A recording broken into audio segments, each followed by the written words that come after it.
పింఛన్ల విషయంలో ఏపీ ప్రభుత్వం కీలక నిర్ణయం తీసుకుంది. పింఛన్ తీసుకుంటున్న కుటుంబ యజమాని మృతి చెందితే ఆ తర్వాత నెల నుంచి భార్యకు వితంతు పెన్షన్ అందించనున్నారు. దీనికి సంబంధించిన ఉత్తర్వులను జారీ చేశారు. భర్త చనిపోయిన తర్వాత ఆటోమేటిక్ గా వితంతు పెన్షన్ అందేలా నిర్ణయం తీసుకున్నారు.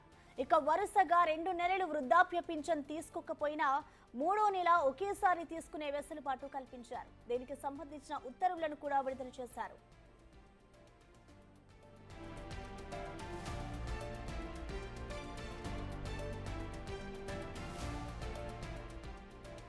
పద్నాలుగు 19 మధ్య కూడా ఇదే రకమైన వెసులుబాటు ఉండేది. కానీ వైసీపీ అధికారంలోకి వచ్చిన తర్వాత ఏ నెల పింఛన్ ఆ నెలే తీసుకోవాలని నిబంధన తీసుకొచ్చింది. దీంతో చాలా మంది పింఛన్దారులు ఇబ్బంది పడేవారు.